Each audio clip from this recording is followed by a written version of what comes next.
तो जिस देश की महंगाई आसमान छू रही है और वह अपने देश को खुद संभाल नहीं पा रहा है,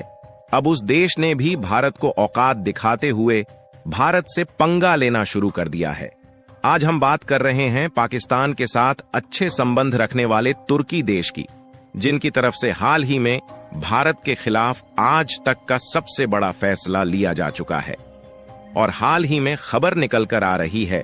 कि तुर्की की तरफ से भारत के लिए डिफेंस हथियारों का जो एक्सपोर्ट है उस पर पूरी तरह से प्रतिबंध लगा दिया गया है और उनकी तरफ से भारत को ब्लैक लिस्ट में डाल दिया गया है, यानी कि भारत के साथ अपने डिफेंस रिलेशंस को पूरी तरह से तोड़ चुके हैं। और यहां पर सोचने वाली बात यह है कि तुर्की ने ऐसा फैसला इसलिए लिया है ताकि वह पाकिस्तान की मदद कर सके। वैसे तो यह भारत के लिए बहुत ही बड़ी चौंकाने वाली खबर है, लेकिन तुर्की के द्वारा ऐसा करने का अंजाम उन पर किस तरह से भारी पड़ सकता है, शायद इन्होंने सोचा भी नहीं था। और 24 घंटे भी ढंग से नहीं बीते कि भारत ने तुर्की को इस कारनामे का बहुत बड़ा अंजाम दे दिया है, जिससे इस बार तुर्की की अक्ल ठिकाने लगती हुई नजर आ रही है। पूरी अपडेट क्या है इस वीडियो में समझते हैं, लेकिन आगे बढ़ने से पहले भारत ने तुर्की की अकड़ को पहले ही ठिकाने लगाना शुरू कर दिया है। देखिए, भारत डिफेंस प्रोडक्शन के मामले में कई हद तक आत्मनिर्भर हो चुका है और भारत का डिफेंस प्रोडक्शन साल दर साल बढ़ता जा रहा है। लेकिन कई ऐसे डिफेंस और मिलिट्री हथियार है जिनके लिए भारत अलग अलग देशों पर डिपेंडेंट है, जिसमें से भारत के द्वारा रूस, फ्रांस, अमेरिका, इजराइल के साथ साथ तुर्की जैसे देशों से अलग अलग डिफेंस और मिलिट्री हथियार खरीदे जाते हैं। लेकिन इसी बीच तुर्की, जो कि भारत के खिलाफ हमेशा से पाकिस्तान की मदद करता आया है, उन्होंने हाल ही में भारत के खिलाफ एक बहुत बड़ा फैसला लिया है और खबर निकल कर आ रही है कि तुर्की ने भारत को ब्लैकलिस्ट कंट्री में डाल दिया है और उनके द्वारा भारत को किसी भी प्रकार के डिफेंस और मिलिट्री इक्विपमेंट का एक्सपोर्ट नहीं किया जाएगा। और तुर्की ने हमेशा के लिए भारत को मिलिट्री और डिफेंस इक्विपमेंट एक्सपोर्ट करने के लिए पूरी तरह से बैन लगा दिया है। और तुर्की ने साफ साफ बता दिया है कि उन्होंने यह फैसला पाकिस्तान की मदद करने के लिए लिया है और उनका मानना है कि उनके द्वारा भारत को डिफेंस और मिलिट्री इक्विपमेंट का एक्सपोर्ट नहीं किया जाएगा, तो इससे पाकिस्तान की सुरक्षा बनी रहेगी।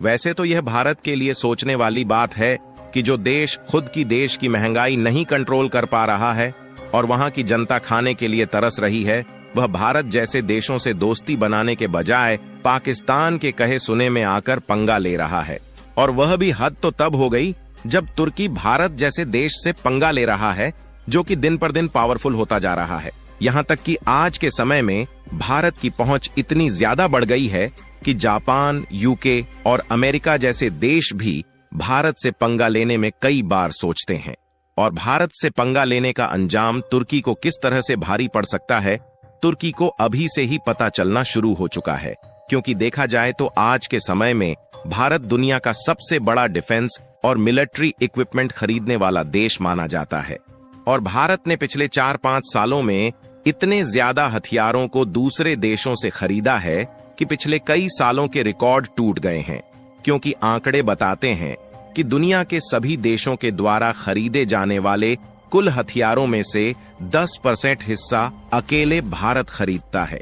हालांकि पिछले 1-2 सालों में भारत ने अपने डिफेंस प्रोडक्शन को कई गुना बढ़ा दिया है, जिसके कारण भारत ने भी दूसरे देशों में डिफेंस और मिलिट्री इक्विपमेंट एक्सपोर्ट करना शुरू कर दिया है। लेकिन आपके लिए यह जानना जरूरी है कि कई डिफेंस और मिलिट्री इक्विपमेंट ऐसे हैं जिनके लिए अभी भी हमें दूसरे देशों के सामने ही हाथ फैलाना पड़ता है, क्योंकि उस तरीके के डिफेंस इक्विपमेंट भारत में इस समय बनाने की टेक्नोलॉजी नहीं है। और भारत की इसी मजबूरी का फायदा तुर्की उठाना चाह रहा है, क्योंकि तुर्की को लग रहा है कि यदि वह भारत को हथियारों की सप्लाई नहीं करेगा तो भारत की डिफेंस पावर कमजोर हो जाएगी।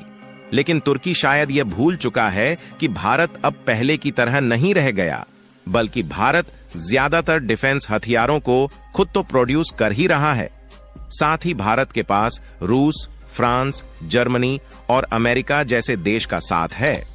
जहां से आज भी भारत कई डिफेंस और मिलिट्री हथियार खरीदता है। फिलहाल तुर्की पर भारत की डिपेंडेंसी को देखा जाए तो भारत में छोटे से लेकर बड़े बड़े डिफेंस और मिलिट्री इक्विपमेंट तुर्की से खरीदे जाते हैं।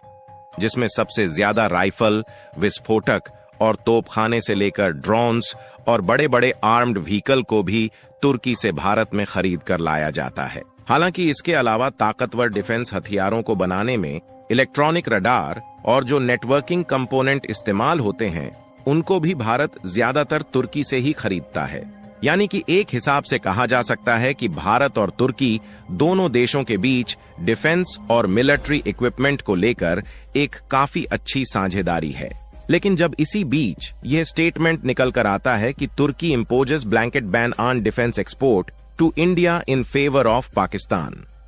मतलब साफ है कि तुर्की की मिलिट्री और जो डिफेंस एक्सपोर्ट वाली इंडस्ट्रीज है, उन्होंने पाकिस्तान के फेवर में आकर भारत को ब्लैकलिस्ट कंट्री में शामिल कर दिया है और उनकी तरफ से अब भारत को कोई भी मिलिट्री के आर्टिकल्स एक्सपोर्ट नहीं किए जाएंगे। यहां तक इन्होंने खुलकर यह बता दिया है कि भारत दुनिया के टॉप 5 डिफेंस इंपोर्टर कंट्री में आता है और भारत की मार्केट इतनी बड़ी है कि हर साल लगभग $100 बिलियन से भी ज्यादा के डिफेंस प्रोडक्ट इंपोर्ट किए जाते हैं।